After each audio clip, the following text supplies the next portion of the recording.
What's up, everyone, and welcome to the most positive pop culture podcast in the multiverse, Metalcore Nerds, where each episode I have a guest in the podcasting or music community, and we talk about the latest and greatest in entertainment. I'm your host, Sean Mott, and today we're talking about The Last of Us Season 2. My co-host this week is Sean of Old Neon. Welcome to the show. Yeah, thanks for having me. I'm so excited to talk about it. No problem. Happy to have a fellow Sean who spells it the same way I do. Awesome. Yeah, right on. And to talk about this show that's based on a very beloved video game. Yeah, I guess depending on who you ask, right? It's also a very hated video game.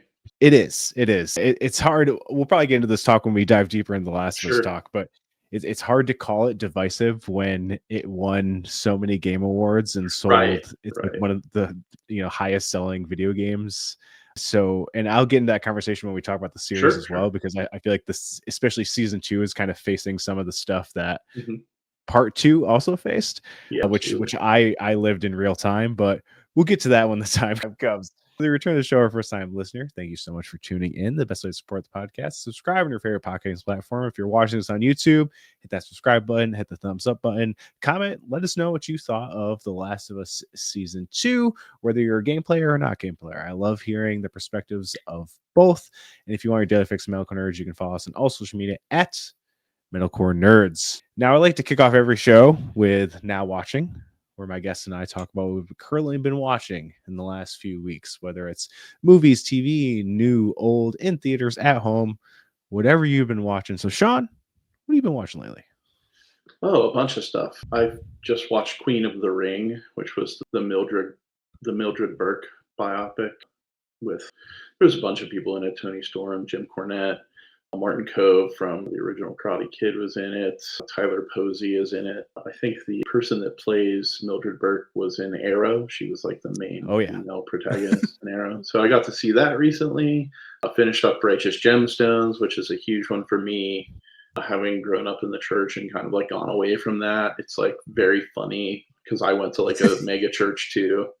So always find it hysterical when people sort of poke fun at that. We're watching Rehearsal right now, my partner and I. Oh my God. Have not finished How far it. I think we have 2 episodes left. What else have I been watching? I rewatched Philadelphia, the Tom Hanks movie, like 2 nights ago.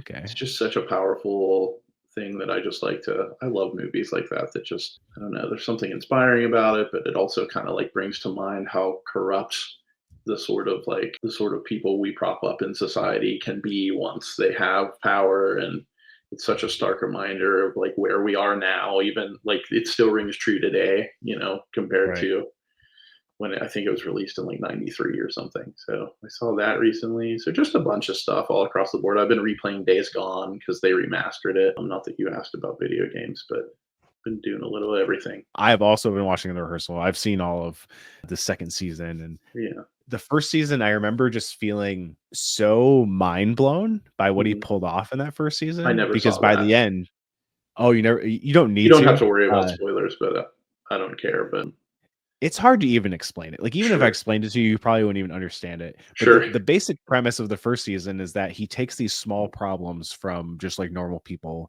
and he tries to solve them. But he does what he does in season 2, where he like insanely recreates it 1-to-1. Like, the first episode is this guy who he is in this trivia league, and he lied to them about having like a bachelor's degree, I think, or a master's degree. One of the two. My partner told me about that. And so they recreate the bar, and then he has actors go meet all of his friends who end up acting as his friends so they can play out every scenario. And then it starts as that, where it's like each episode is like a problem he's trying to solve with a rehearsal. And then it ends up forming into this crazy thing by the end where you don't know what's real and you don't know what's reality. And it's just like an absolute mind fuck by the end of season 1. Season 2 is obviously like, you don't need to watch season 1. Like, it's basically the premise, but this one has a totally, like, season 2 has like an overarching goal. Yeah.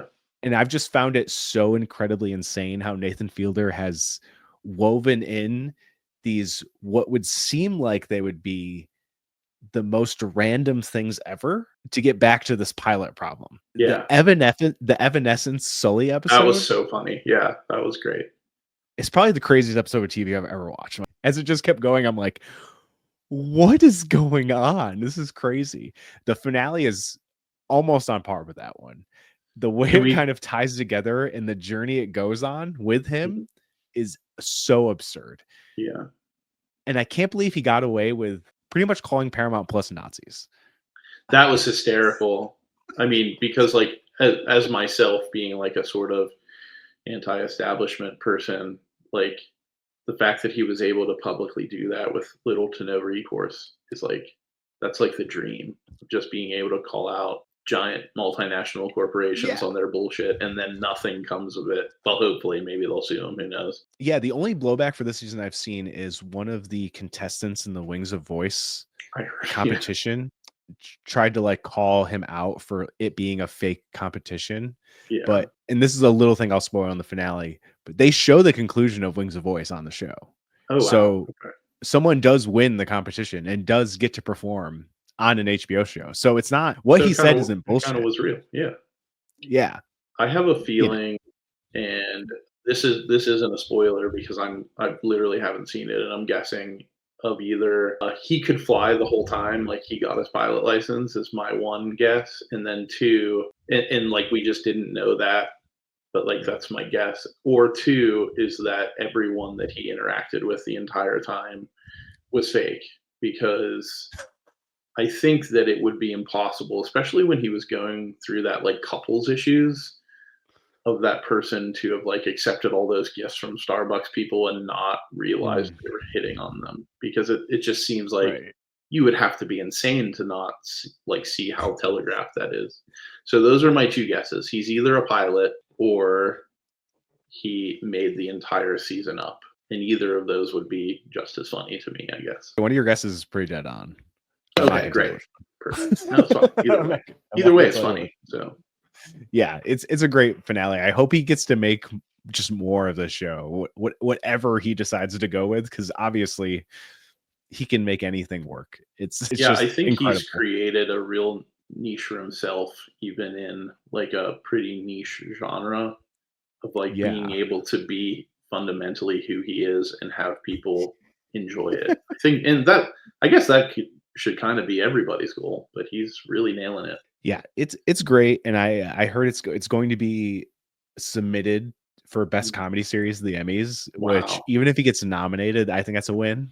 To have the show get nominated, I kind of hope he gets pushed as like lead actor. That would be I really hope he does.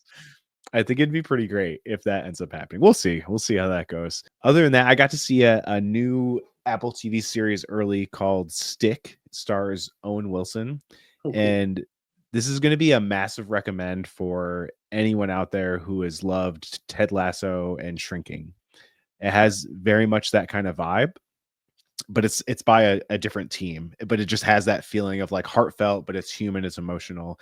And if Owen Wilson is a kind of like failed professional golfer who's kind of stuck in his life, he's going through a divorce and he's just stuck. And then he finds this kid who's basically like a golf prodigy, or he thinks could be a golf prodigy. And he's like, I want to take you under my wing and kind of like make you the next big thing. And it's the journey of that. And this is, I saw it and I was like, oh, Owen Wilson and Apple TV series, I'm in. I'm going to watch it anyway. But as I was watching it, it became, and I watch a lot of TV. I've probably watched like over 30 series from this year already. Wow. It's good for you. Insane. Yeah, it's fucked. It's too much TV probably, but this has probably been my biggest surprise of the year, because there's obviously a lot of shows I've been super excited about. The Pit was another big surprise for me this year. That's in my town, and I still have only watched the first episode. It's like so good, so good. But this one has been like, I really feel like if people are missing that Ted Lasso feeling, they have to watch this show, and I hope it gets the love I'm hoping it's going to get, and I hope it continues on, because I think it can be like a really solid kind of, alternative is a bad word, but like companion piece to fans who like that kind of show. Sure. So I'm really hoping it continues, because I just want to see more of these characters. Mark Maron is also in it, which is super cool. That would be fun, yeah. He doesn't act in a lot, so like I feel like when he picks something, it's for like a very good reason. And he's a very important character in the series too. It's just very, very good series, and that drops in a few weeks on Apple TV Plus. So make sure you check that out when Stick comes out. I've also been watching Hacks. Which is on HBO. Yeah, great. Yeah. I've only seen the Great first show. 5 or 6 episodes, but it's one of those things where if I had more time, I feel like I'd be obsessed with it. Yeah, I've gotten a few friends kind of hooked into it after I got hooked into it. I pretty Mhm. much started watching it because it beat The Bear in a bunch of categories at the Sure. Emmys, and I was like, Right. "Man, if it beat The Bear, it has to be, like, really good, right?" Sure. So, I just checked it out, and then I, like, binged through 3 seasons in, like, Good the for matter you. of That's days, awesome. and now season 4 is just concluded, and this season has been a really good season. It's done a lot of interesting things, and the finale did something very ballsy. And I am very curious to see of how it's because it just got renewed for season 5, so we're getting Mhm. more. That's happening, and the show has a pretty fast turnaround, so I'm sure it's going to come next year. I'm sure they're already starting to ramp up production and everything like Sure. that to make sure it comes out next year. And I'm really interested and excited to see where they go with it. I feel like they kind of left some stuff on the table for what happened in season 4, and they kind of moved away from it kind of too quickly in my opinion, but they do have an option to bring it back in season 5. We'll see how it goes. But I kind of love that show. It's just a It's really, brilliant. really It's one show. of those things where, life kinda has been getting in the way for me, but it's one of those shows that I sincerely hope to come back. It's very rare that a comedy really grabs me, and Yeah. I know I said The Righteous Gemstones, but that's kind of like a personal thing for me because I have such personal grievances against the church, but Hacks is one of those shows that, like, I can tell I'm going to love as soon as I get the time. So maybe that's something for tonight. I would highly it's and you'll probably get sucked in. Like if Sure, the time I know, allows, you yeah, will get sucked sure, in for sure. Because the yeah, dynamic between Deborah and Ava is so good. And it's such a great uses of like the generational gap of kind of pointing out the flaws and benefits of both. sure. And I don't think any show does it as well as the show does. Mhm. So yeah, definitely give it another go. And I get it. Like there's definitely been shows with me where it's like you start watching and then you stop for no really other reason. Then you get caught up with something else and then you never go back Yeah, to it. it's It's never happened to me a like, million times. this show isn't good, it's just like, here is the allotted time I have this week. Do you feel like this is a sort of golden age or renaissance for television? Oh yeah.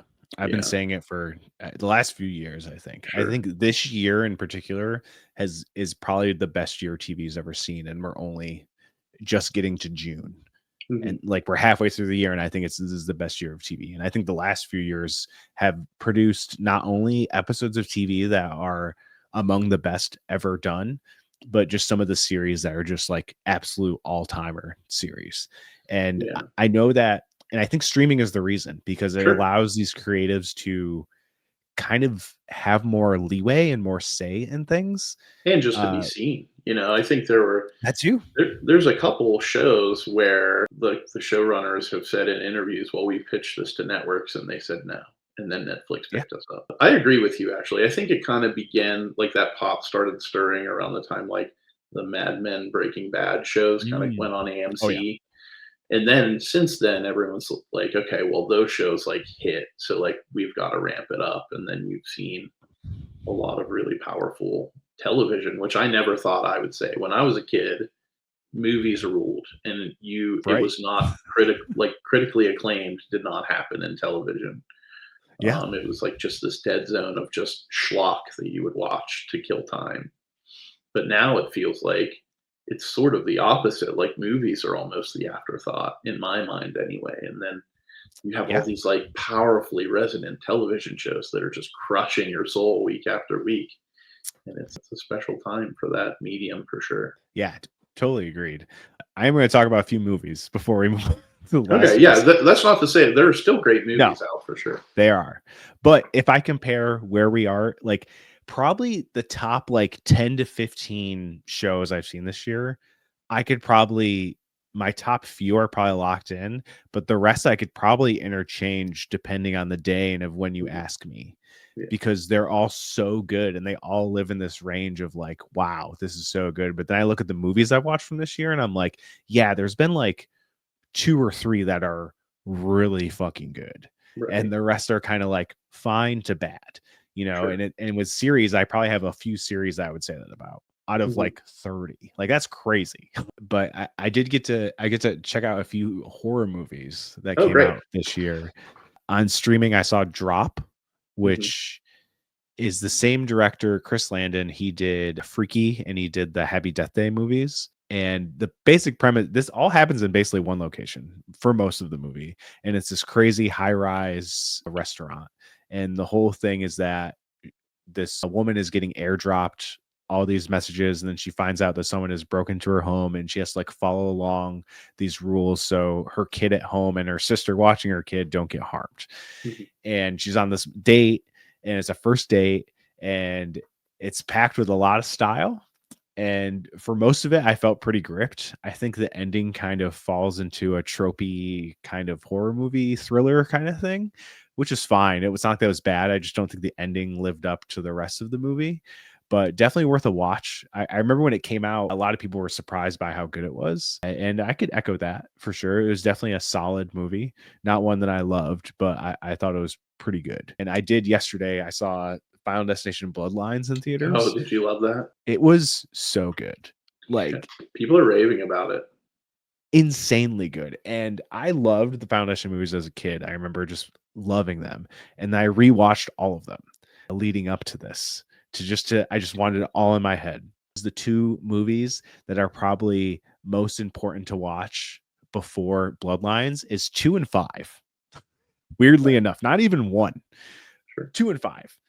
Obviously, 2 has the best opening that has traumatized our whole generation with log trucks. You can't see a log truck without being like, "Oh god, Oh, yeah, get I do away." remember that. You It know, was you escaping me, can't. but now It's you've brought it back to me. pop culture zeitgeist forever. But 5 does it in like the way it approaches the opening premonition is different, completely different from all the other ones, and the way it connects to this movie and the franchise as a whole, I think is so smartly written.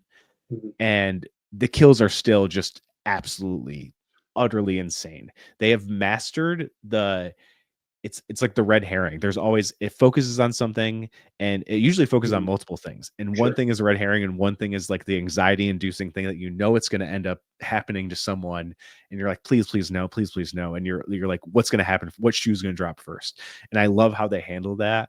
And like, go see this movie. Like, it is so good. I've heard that So they've really leaned into just, like, accepting like, I think that there was a problem maybe, and maybe it's like a 4 movie problem where, like, they were trying to keep it as, like, a sort of like a legit mainline horror movie, whereas now they're kinda leaning into the campiness. That's what I've heard, but I don't know. I haven't seen it, so I can't. it is pretty funny, Yeah, and I think it leans into, like, the ridiculousness of the premise, which it should, because it sure. is ridiculous, It's and it insane, yeah, is, of like, course. like, absolutely just insane, and I like how they do that. There is some, like, I don't even wanna say serious moments, but, like, it acknowledges the ridiculousness without making it, like, goofy or over Okay, the top. Like, okay. it's just, like, just enough. It toes the line in a very, very good way, and also, surprisingly, does not bring any legacy characters. It does mention a character from Mhm. 2, but they do not appear in the movie like a lot of these kind of, revamped horror movies have done, Like which every Scream some have movie. done good. Yeah, the Scream movies I'm fine with because they're not Sure. main characters and they kind of Yeah, help yeah. the plot and it's fine. This movie has made a lot of money, so I can definitely see them making another one. Mhm, Uh sure.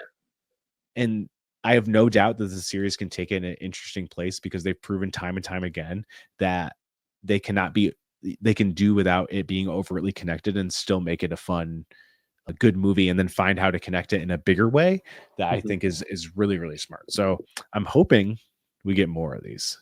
But let's get in The Last of Us season 2. Now I know you said you played the game, you played the game numerous times. I want to know your journey with The Last of Us as a franchise entirely. Did you play the first game when it came out, No. or was that one later on and then you got into the new one when that one came out? It's a funny story. I didn't even expect for it to be something I was terribly interested in, so I'm not, like, a big horror person in general. There's a couple horror movies that I love just because they're great films aside from the horror aspect of them, but I've never been, like, a zombie person. I've never gone out of my Mm. way to see, any horror film, really. I mean, I've seen the ones that are, like, critically acclaimed and kind of garner whereas it seems like you probably just will watch a horror movie. Correct me if I'm wrong. Pretty Um, much. Yeah, right on. And those people are like legion, right? Like there are so many of them, and they will just. I Yeah. think that's probably what's keeping that genre afloat after all these years. Is just so many people love them, and I was never one of those people. But I bought as a non-gamer, I bought a PS4 to play Grand Theft Auto 5, and with the system, it was like the Last of Us system. So you got The Last of Us Oh. remastered with it as like a download code. And probably for the first, and again, I'm not a gamer at this time. Like I've given up all of that stuff. I'm an adult now. It's 2000, whatever. I'm working a real job. Probably 2014, 15 when PS4 came out. So I got it with the download code. I played Grand Theft Auto. I'm having a good time stealing airplanes and, just wrecking into people on the street, getting the cops called on me. And then one day I was kind of bored of that and I was like, well, I got this free game. Let's give that a try. Let's check it out. And I played it from beginning to end, only stopping on Thanksgiving night when I got to the first bloater. I had such a bad panic attack because, again, not a horror guy. So, like, Right. I'm not like okay with like gore and blood and stuff. That's not something I consume. And when you get into the sort of gym and you meet that first bloater, I had to shut off the game, and I actually ironically just started watching Friends because it was on television. Never seen Friends, was never a Oh, Friends wow. person, and that I think is what I needed to calm down, just like a silly TV comedy, like comedy where nothing really mattered, and it was the Thanksgiving episode, of course. But I had to walk away from the game for a good, like, for the rest of that night, essentially, because I couldn't handle like the being. I lived alone in my first house at the time, and I just like had to walk away. So I walked away for probably a week or two. Now that I'm thinking about it, I wanted to say I started it the next day, but I don't think I did. And then I got through it again. I think stopping at the very end when you have to like go through that tunnel with all the zombies in it, that took Yep. me forever, and not because at that point I was still afraid of the zombies. I've seen enough zombies at that point that I wasn't afraid of them, but I just couldn't get through it because I wasn't playing on easy. So like, Yep. and I was not a gamer at the time. I Yep. didn't play video games, so it took me forever to get through that, and then it took me forever to get through the hospital shooting scene with the guards, and then finally Yep. once I beat it and kind of got used to the mechanics a little more, then the story was just so affecting that I immediately started playing it again. And so I think I played it on easy the second time because I just wanted to Mm. watch the story. That was the part that really meant the most to me. There were a lot of games out at the time. I feel like that did shooting and zombies, and but that was kind of the one that like hit on a personal level for whatever reason. I didn't have a kid, so I don't know why, but I think it's just the camaraderie, the sort of Yeah. growth that you witness in those characters from beginning to end of that game. For a long time, those were the only two games I owned. And then, you know, I think wrestling came out that year and I got that game. I started like watching the sort of game documentary on YouTube and then I just got obsessed with it for a while. I don't know, like I went from not playing any video games to dicking around in GTA 5 to like just being obsessed with this one video game. And it Yep. really was like somewhat of an awakening for me in video games as well because I hadn't realized not playing a game since probably I don't know 2005 that people were like making story driven games because when I had what I remember is like maybe Ocarina of Time was the most story driven and that was obviously Right. very beautiful but it was also very rudimentary graphic wise so it was kind of an awakening for me to like what was happening in video games at the time and I fell right back into it as though I were still in college. And but yeah, The Last of Us was very much the game that kind of gave me that moment of that like first awakening. And I would watch every little piece of media that came out, every interview the writers would do, every inside look at Naughty Dog. I would watch it all. I started playing the Uncharted games after that because I found out that they made those as well. And so that began the sort of love affair, if you will, with Naughty Dog. To this day, part 2 is probably my favorite story I've ever, like, experienced. Really, I that's just think interesting. it's such an incredible way to tell story and such a ballsy way to tell a story, and it really does break down the human condition, and it takes away the normal archetypes that are in most stories of hero, villain. There's none of that in The Last of Us. Even though it may start that way, the whole point of part 2 is to prove that you can always be the villain in someone else's story. It's all about perspective. Right. And I've been listening to the not all of it, but some of the podcast following the series, which has Neil Druckmann, the game creator, and obviously show creator, Craig Mazin, who is the guy behind the main drive behind the show happening, and then Troy Baker hosts it, who voices Joel in the video game. And they talk about like the changes, what it was like bringing stuff to screen, everything like that. And it's just been like a cool, like it's just like you, I just became absurdly obsessed with The Last of Us in general. And I love Neil Druckmann keeps describing The Last of Us as a story of love. Both games, everything is it's all anchored in love and kind of how sometimes love can bring out the worst in people. And I love how he describes it like that, because so many people are like, The Last of Us Part 2 is about revenge, and it's like yes and no. It's actually really about like how revenge isn't really the answer. You know, like revenge really isn't the plot point. It's all, again, it's all driven by like a emotion of love from either Abby or Ellie's perspective. And I love that. So my story is actually pretty similar. I got later than even you, but very similar into like that. As soon as I got into it, I was like immediately engrossed and like weirdly obsessed with it. Yeah, it's weird how that narrative sort of grabs people, because I've met a couple people over the years who have had a similar response where it kind of came out of the ether. It grabbed them in a way that no other story really has. And then they just kind of spend their days looking at information that is sort of like adjacent to the actual story itself. And it was tough for me because I found the game in 2014, so I had to wait like years. I mean, I remember the E3 announcement when you very first they were showing stills, and they show a still of a stop sign, and they're kind of slow zooming, and it has the Firefly logo, and the crowd just erupts. And I remember just how insane just I felt watching that at home. And I'd carved out time in my work schedule because I knew when the PlayStation experience was like being broadcast on E3. So for those couple years, I was only watching that entire event in hopes of some news regarding The Last of Us. And when it finally came, I could have exploded. And then, of course, we wouldn't get to play the game for a few more years, but at least there was some knowledge that it was being produced, and there were interviews coming out. And I think the leaks didn't happen until right before it came out. But it was like literally right before. Yeah, I think it was like a week or two, if I'm not mistaken, maybe even less. But even that, like, I hate to say this, but I watched them because I'm a psychopath, and I just had been so immersed in that world for so long.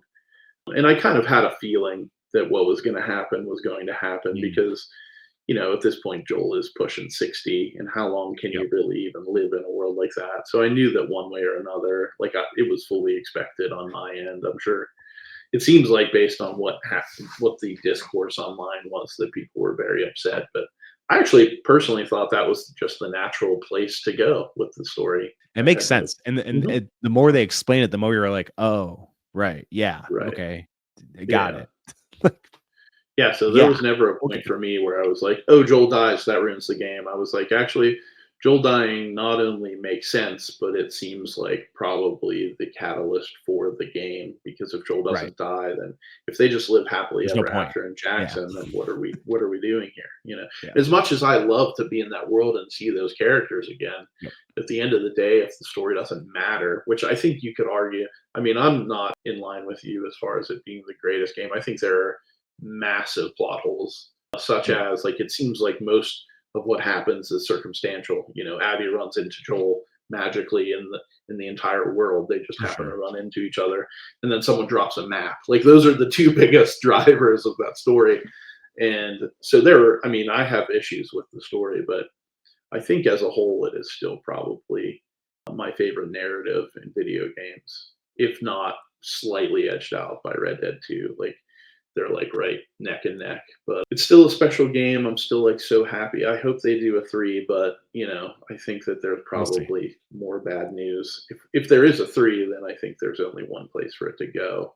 I don't know if you feel the same way. Anyway, I don't even know what they do with 3. Like, I feel like it would be, I don't know if they tie it back into Ellie trying to like like her trying to find purpose with her life now that there's nothing left in her life, and she tries to make her cure worth something.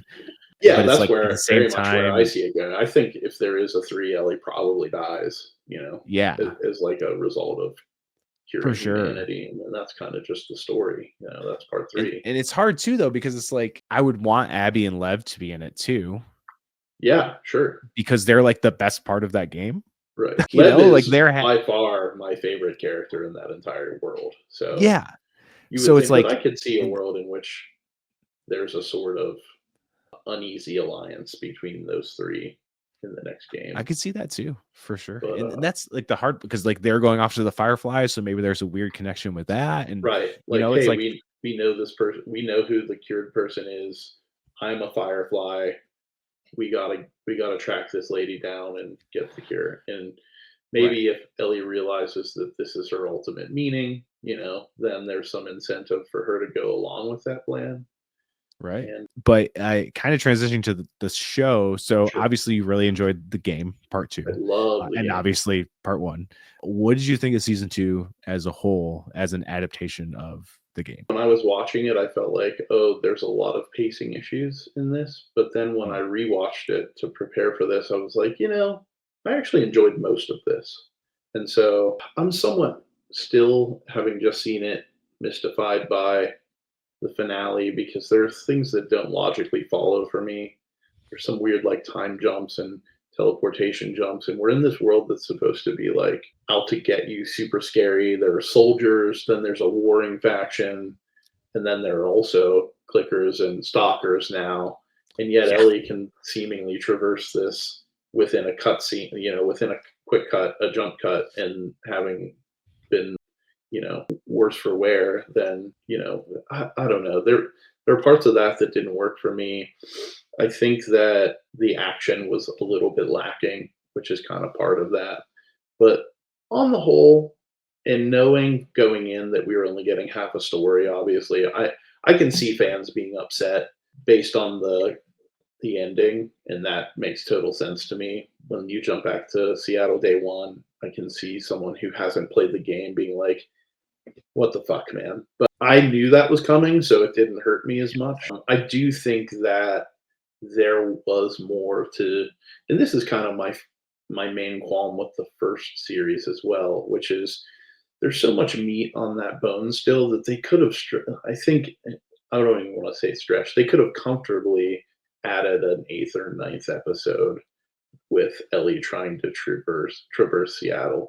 There are scenes in the for game sure. that I think are pivotal that they didn't touch at all, and I'm sure it was either based on like a timing or Neil or Craig decided, oh, this isn't vital enough. But I think part of the fact that Ellie sort of becomes this evil villain in part two is is vital. And I think that her only really like you only kind of seeing that with Nora, and outside of that, she's more or less her jovial self the entire run of the series, right up until she kills Nora. I think that you don't get to witness that sort of like descent into madness in the same Mm, way.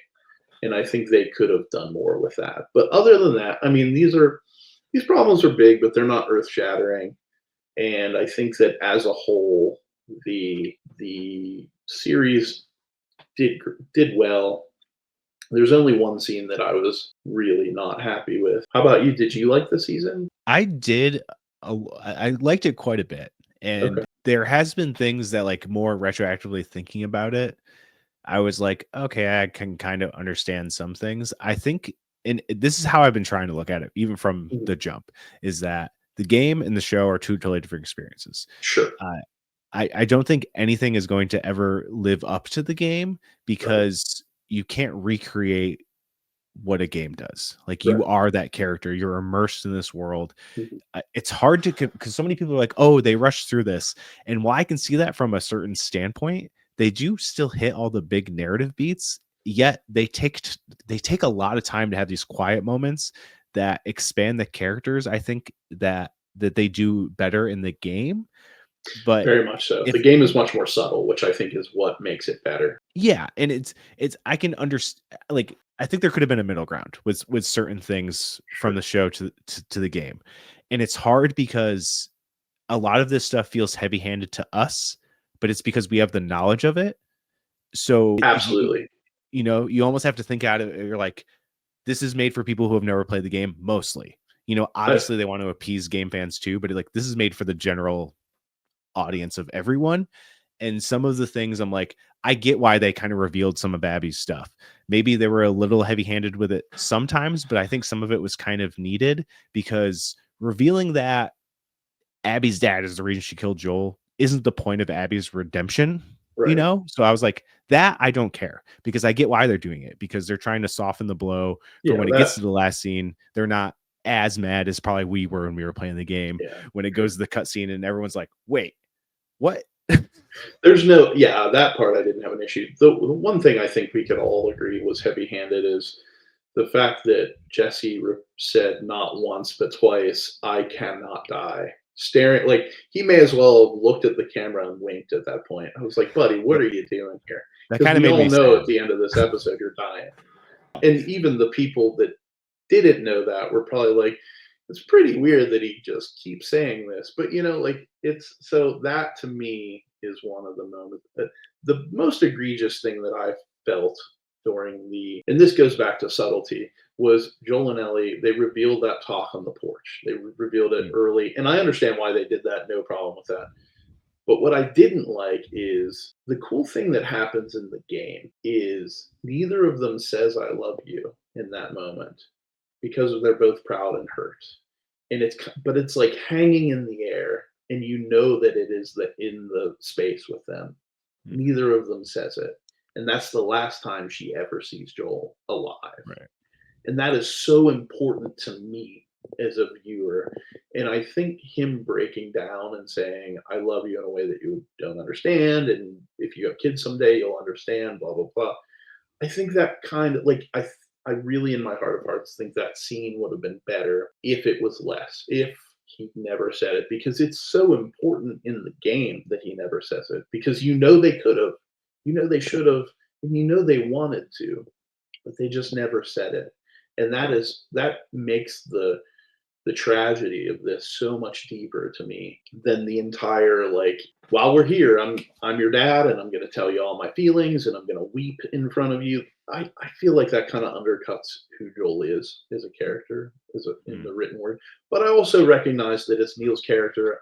I'm almost certain he wrote that episode, and so it's his right to change that. Obviously, if that's what he wants to do, it just was so much more impactful to me to have like them not say it and to just reel that moment in where he's kind of like choked up, and I can't remember exactly what he says, but he's just kind of like, yep, like he just gives like one word answers, and it's like it's so heartbreaking. And this was heartbreaking too in a different way, but I just think I preferred the way that the game laid that out, and had them kind of both like, like there's almost a part of your like lizard brain that's like, just fucking say that you love each other, and then like Joel can die in peace, and then they just don't give it to you, and it's so powerful. Whereas in the game, in the show, Joel just spills his guts, and you know maybe that's a dad move, because I think Neil had a child before part two came out. So yeah, I kind of liked how Pedro's version was like more outwardly emotional. sure. And that might be something kind of like with the time of, now we're kind of dealing with a lot of people our age are getting better with sharing our emotions and our thoughts. When we grew up from our parents who were very against it, mental health wasn't a real thing that people talked about or even acknowledged or thought was real. Yeah. And now we're in a time where it's like everyone is pretty wary of it.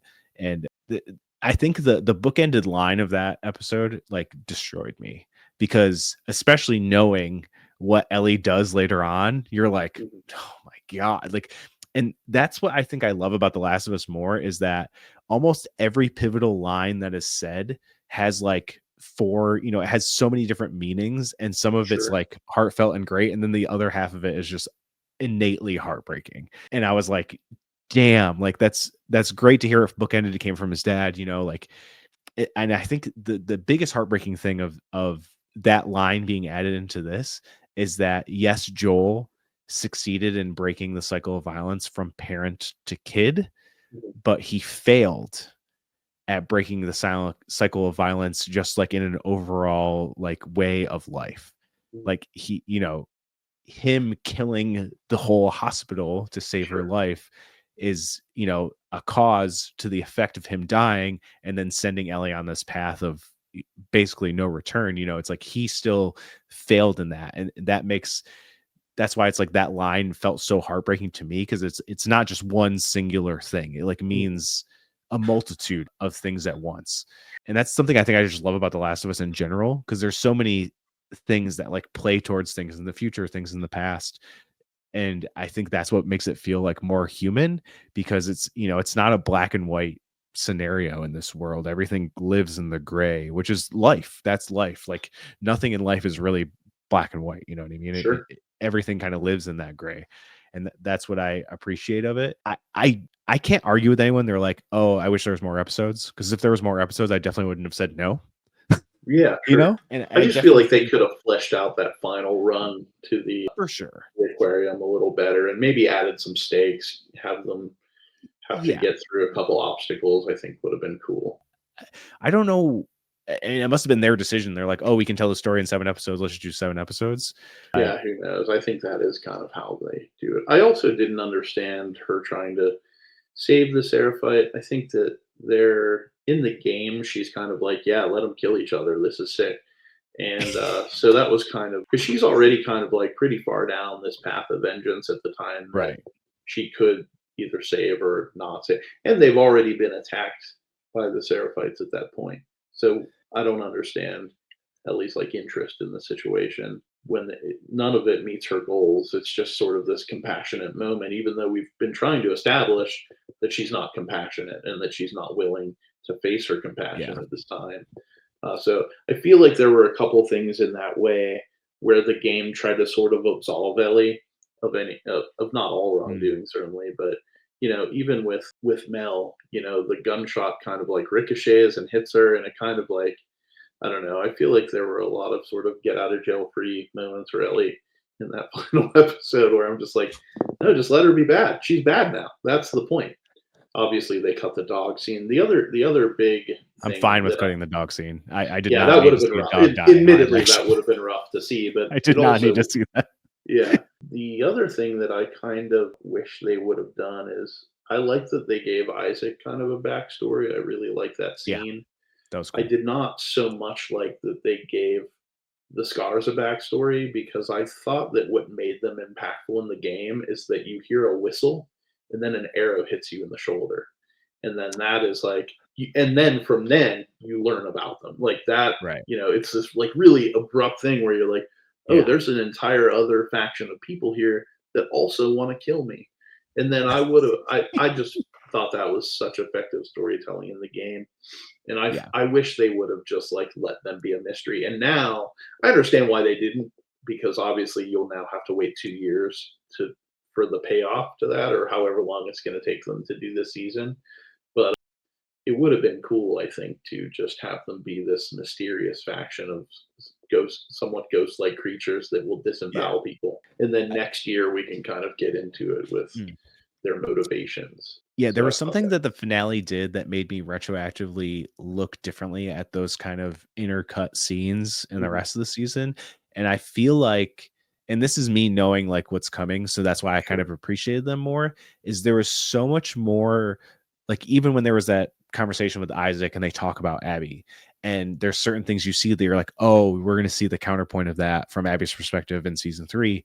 And they did such a better job with that in the finale than they did with all the other scenes like that throughout the sure. season, that I was like, damn. And I witnessed a difference, is that Craig, Neil, and Haley wrote the finale, Oh, and that's Craig interesting. wrote most of the other series. And I know a lot of people have been kind of shitting on Craig Mazin for bastardizing the characters, which I don't think he's done No, personally. I I don't don't think either. he's totally ruined these characters like some people have, but I I think think the fact fans, that, I mean, like the fans of this game are very sort of like black and white and which acknowledge is any funny. sort of shade of gray. But and I think that's a real flaw in the fan base, frankly. But Sure. yeah, I don't think anyone butchered this series. But there are absolutely things I would have done differently as someone who obsessed over both of these games for many years. But no, the narrative was not destroyed. It was not, everything that needed to happen still happened. You Right. got a lot of great emotional moments. It's Yeah. ridiculous to suggest that the series was ruined. And that's kind of what I've been trying to say. I'm like, you cannot like it, but I was like, some people have just been screaming, it's different, so it's bad. And I'm like, that's not a criticism. Just go play the game and stop watching the series. Like, if that's your real problem, like I said, I think there's both of them do things better separately. It's just hard because it's like the internet poses this like strange narrative because I know the finale was down on viewership compared to the premiere. It was also a holiday weekend, but the overall viewership numbers, like average, is higher than season one. So people are like, "Oh yeah, it failed because they killed Joel and they're doing terrible." And it's like, Mhm. actually, this is such a massive hit. Like the series, I don't know what you're even It's a talking about, but massive that's hit, fine. and you're trying to use an outlier to describe to like justify your point of view. Yes. And yeah, there are things I didn't like about the season, but on the Yeah. whole, I'm happy with it. I'm so happy that in a landscape where almost every video game adaptation is total fucking Trash. garbage trash, even redundantly. This is like a shining example of like how to do something pretty well. Like Yeah. even if it doesn't fire on all cylinders in every episode, When the action hit it was in this, great. it's mostly when it came to the infected, it was Sure, awesome. the stalker Like scene was episode fucking 2, awesome. Yeah. Oh, holy that scene shit. was that was a great addition. Nobody's talking about how great of an addition that was because That was a everyone just wants to complain. It was and fucking that's like sick. this, like looking back on the season, I'm like, we were at such a high in episode 2. Episode Yeah. 2 is probably like one of the best episodes in the entire series, I actually because thought they killed Joel better in the show than the game. I thought it was so brutal, dude. The Yeah, crawling of Ellie back to sure. Joel destroyed me. Yeah, Like I was like, because I think they took some moments and they made it like more brutal, not even I from agree. like a kind of like volatile way, but in like an emotional way. They like made it a more emotionally brutal. And that addition, I was like, well, even stabbing him in the neck, which I saw some people saying like, oh, that's so lame. And I was like, we It's live in better a than the world that's game, honestly. Like yeah, he just gets beat to death in the game. He just falls we live unconscious. we live in a world that's so desensitized to violence that if you just beat him over the head with a golf club until he died, like people wouldn't believe that. And it's to like, because it's so funny because like so many people were like, "Oh my god, they say they're gonna kill him in the opening episode." They made it so obvious. I was like, "No, no, no." I was like, Mhm, go on YouTube and watch like reactions to people who have never played the game. They are mhm. like in utter disbelief Yeah, because for one, most shows, sans like Game of Thrones and like The Walking Dead, don't kill off main characters. And for two, they don't kill off Pedro Pascal, who is the biggest star in the and world the right main now, character of the series up until that point. in episode 2. Right. Like Yeah, and that's I've been such a checking in with friends who haven't played the game, and they were shocked. They were like utterly shocked by that. my friend said the funniest thing. He's like, as he's laying there, like completely face disfigured, covered in blood, he's like, His leg the thing I shot kept off. thinking is, man, I wonder how he's gonna get out of this. Right. My girlfriend's sister told me that she was like, "Oh, so now he's gonna be like one-legged for the rest of the series because they blew his leg off." That's what she thought because she was like, "Surely he won't die. It's impossible. You can't kill the main character." Amazing. But yeah, like I said, it's like they needed to stab him in the neck Right. because it needed to be, and then they need to show him dragging him in a body bag because they need Sure. to make it like this is final because Right. it's so hard in We like made this the choice. landscape of everything where everyone comes back to life, like Right. death isn't this final thing. So they Mhm. needed to make it like an exclamation point. And I saw someone describe something where Abby like killed him like she would an infected. Like Mhm. he was the infection in her life and she Right. had to kill him just like that as like kind of like a form of symbolism. And I was like, that's pretty beautiful. I don't know if they It thought it was that way, pretty but if someone was able to like grab that from it, like that's sure. cool. That's such a Yeah, cool yeah. like narrative thing. Obviously, this ends in a massive cliffhanger. There's that big confrontation with Abby and Ellie at the theater, but then it cuts to start and show Abby that we're going to start over from day one. No, obviously, it's coming from the game. Are you excited for season 3, knowing what's to come? I am so excited because of Lev. To me, Lev is like the center Best. of this narrative, even though it's not even about like those two. But so much of what I felt like the heart of this story is about, and I know it seems crazy to say this, but this is really not a story about Ellie very much at all. It's a story about redemption and Abby's Mm. willingness to change. And like Yeah. the fact that once she kills Joel, she is, I believe, surprised to realize that that doesn't close that loop in her mind. She's still having nightmares. Does She's nothing. still having PTSD. She's still having all of the bad results of her father being murdered, even though in her mind she's like justice was served. But what it turns out is that justice not only really wasn't served because justice is never served in the way you think it will be, but it really is going to take so much more from Abby mentally to be able to overcome this loss and to, find family and find truth in some ways because Lev really is the honesty in Abby's life. And I think I think everyone that is kind of mad right now is gonna be so relieved when Lev and Yara show up because Yeah. that's really like the heart of the story. Even though it seems like, even playing it for the first time, when I went through that battle, that first fight with Abby and Ellie, I would just like let Abby lose because it was funny to me to see her get hacked with a machete. But it's really in like the reflection of like that relationship and growth that I kind of won to Abby over Mm. time. The first time through the game, I really wasn't on board with not only playing half the game as Abby, but probably playing the more important half of the game as Abby. I mean, Right. for the most part, Abby scenes in the game are actually better, other than the one Yeah. flashback to the museum. The fight scenes with Abby are more intense. Abby's just a bit. It seems crazy to say it, but Abby is just a more well-rounded character than Ellie in the second game. For So sure. I'm stoked for Lev to come in. I hope we get to play as Lev in the third game for at least some of the Oh, time. That would be so sick to me. that would be sick. But I always play as Lev in the little, the mini games that you can play. I always try to That's play awesome. as Lev. Lev's my homie. I I'll be think better. Caitlin Deaver is unreal as Abby already, and I can't wait to get just like we've only gotten like two really like major scenes with her Mhm, to mhm. showcase, her. She's a great actor. I've loved her since Last Man Standing. It was a Tim Allen show. It's pretty much a Sure, modern day Home Improvement, sure. but she is one of Tim Allen's daughters. And from that, she was in this awesome movie Booksmart, which is kind of like it's the I easy saw comparison. It's that. like it's like a female super bad, Yeah. but great movie. And I was so happy when I heard she was cast, and I'm like, damn. And she brings that intensity that Abby showcases in the game for sure. And you're right. The best scenes are in Abby's, like the Rat King. And that's gonna, they're gonna make that The so Rat insane King is looking gonna in be live action. insane. I'm like nervous about it, frankly, because again, I'm not a big horror guy. That also terrified me in the second game. I had to pause it Because it comes several out of times. nowhere. Yeah, and it You're looked you're just like, horrifying.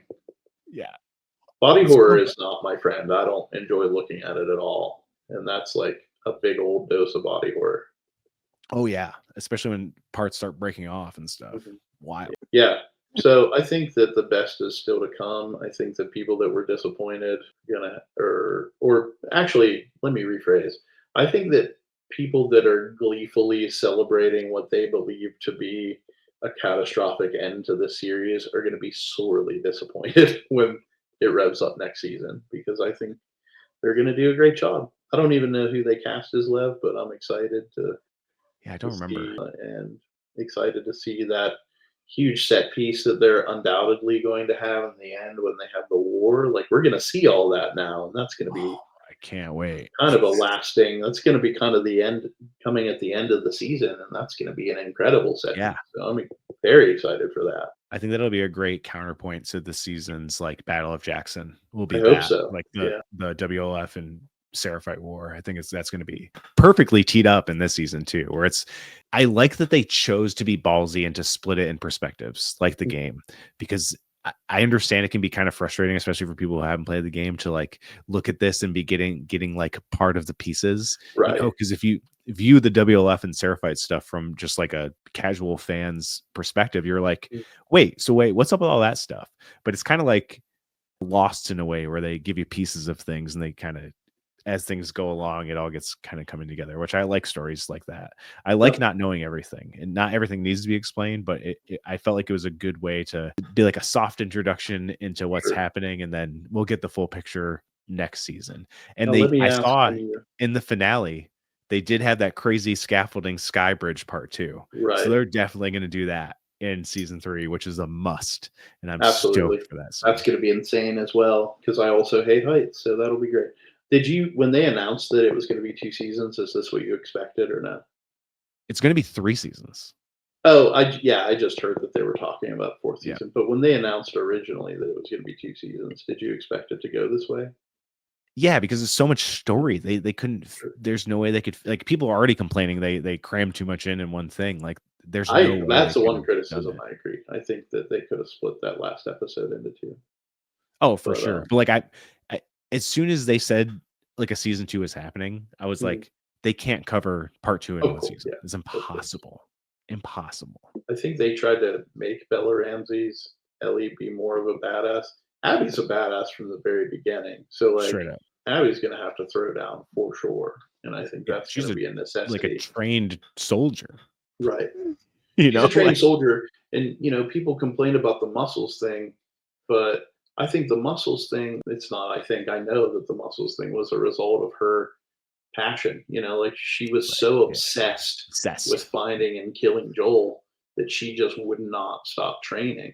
And so, like, that is the character. And obviously, I don't expect, and we've already seen Abby in the show, so she's Yeah. not like muscle bound, but like, we need to see that level of obsession from her in other ways. And I think one of the ways we're going to have to see that is I think they're going to have to do the scene, that long extended scene where they get attacked by Seraphites and the truck breaks down, and then they have to go Oh, through the fuck Home yeah. Depot. Like we need to Oh, see yeah. all that, but we need to see Yeah. Abby be physically dominant in those moments, and I think that'll bring that point home pretty well because like part of the reason she looks like she does in the game physically is obsession. And we don't Yeah. necessarily see that in the game simply because Caitlin Dever doesn't have insane muscles. So I look forward to seeing that in other ways, seeing that her obsession come to light just in battle, her ability to take down. I mean, that's one amazing thing kind of that Abby can do in the game is she can just beat the fuck out of a clicker with her bare Yeah. hands. You don't even question it. So Yeah. we're gonna have to. I think we're gonna have to see that a little more. For sure. I do think they set it up a little in this season, in that conversation, the finale with Isaac, of him basically saying Right. like Abby was meant to be, she is smart and capable as a she was going to be a leader. And I think if they showcase that in a way Sure. that it was kind of explained in that scene, I think Hmm. that'll totally calm anyone's worries. And it can be a thing where she obsessed over just being the best soldier possible, Sure. and that Yeah. she like, maybe that was her ambition. She did want to be the leader. And then she Yeah. finds Yara and Lev, and that becomes the priority because she realizes that people are more important than this war that really doesn't, in the grand scheme of things, doesn't really matter, you know? Sure. Yeah, I look forward to it. I think season 3 is going to be the the definitive season, and even though I think so too. I think most people right now feel like it's season 1, I think season 3 will be the kind of season that everybody talks about for years to come. So I'm excited for that. Yeah. I think so. I'm totally agreed there. I have high hopes Yeah, for and I'm season not 3. I even think like it's someone absolutely who's like farm winner. sipping the well, Neil told me this was a good story tea, so I believe him. It was more like I didn't like Abby at first. It took a couple playthroughs for me to sort of feel that story resonating, and but I just feel like I'm so ready for Yeah. this to just crush it, and I think they Yeah, at will. first I felt that way playing the game. I was like, "What? Why am I playing as Yeah, her? What the fuck?" And then the more you get into it, you're like, "Oh, wow, this is actually like such an incredible story." Like, I think that's why I've been so obsessed with the story in general, is because it does such an insane whiplash perspective shift that you would never expect, especially in a video game of all places, to like totally flip it everything on its head, and you're like, oh wow. And the more you get through it, the more it becomes apparent, like, oh, okay, I get it now. And I think it's mostly because of the point where you see Abby falling into this, or you see Ellie falling into this like descent of madness and violence, is that Abby's already done that. And she's now on the other end realizing, like what you said, it changes nothing. And her kind of trying to break that cycle of violence by helping Lev and Yara. And it's that's what makes it so beautiful and so like special to me, is that it's just like, what a crazy narrative choice to do, and then not even just to do it, but then nail it with an actual compelling good story at the end. It's like, that's bravo for Neil and Haley and company. Abby not only has a point, but she's right, and like, you're gonna have to live with the fact that she's right. Yeah. So yeah, pretty entertaining. Great story. Sean, thank you so much for joining me, talking Last of Us, talking a ton of stuff with me. Anytime, man. You were a pleasure to talk with. I never get to talk about The Last of Us with very many people, so it's just wonderful for me just to, all my nerd shit, if you will, I kind of keep in a box because I don't know a ton of guys that like the nerd shit like I do. So it was a real thank you so much for just giving me a place to put that stuff for today. Oh, no problem at all. I'm happy to be able to have done that. Before we get out of here, please let people know where they can find you, where they can find the band, what you guys have going on. Well, if you're a metalcore listener, you're going to be very disappointed because I, in fact, play in a pop punk band, which is not going to be your thing. But if you are a pop punk listener and you happen to be listening to this for our hot Last of Us takes, that's great, because have I got news for you? I just made an EP with some guys from the Wonder Years and put it out, and it's Old Neon music everywhere. The band is called Old Neon, and just check it out and leave us if you hate it, leave us like a very reasonable and respectful take, just like all of the haters of The Last of Us do. I hope to see some of those. We'll see. That would be quite insane if that ends up happening. But yeah, I'll make sure and link everything down below. Until next time, see you later, nerds.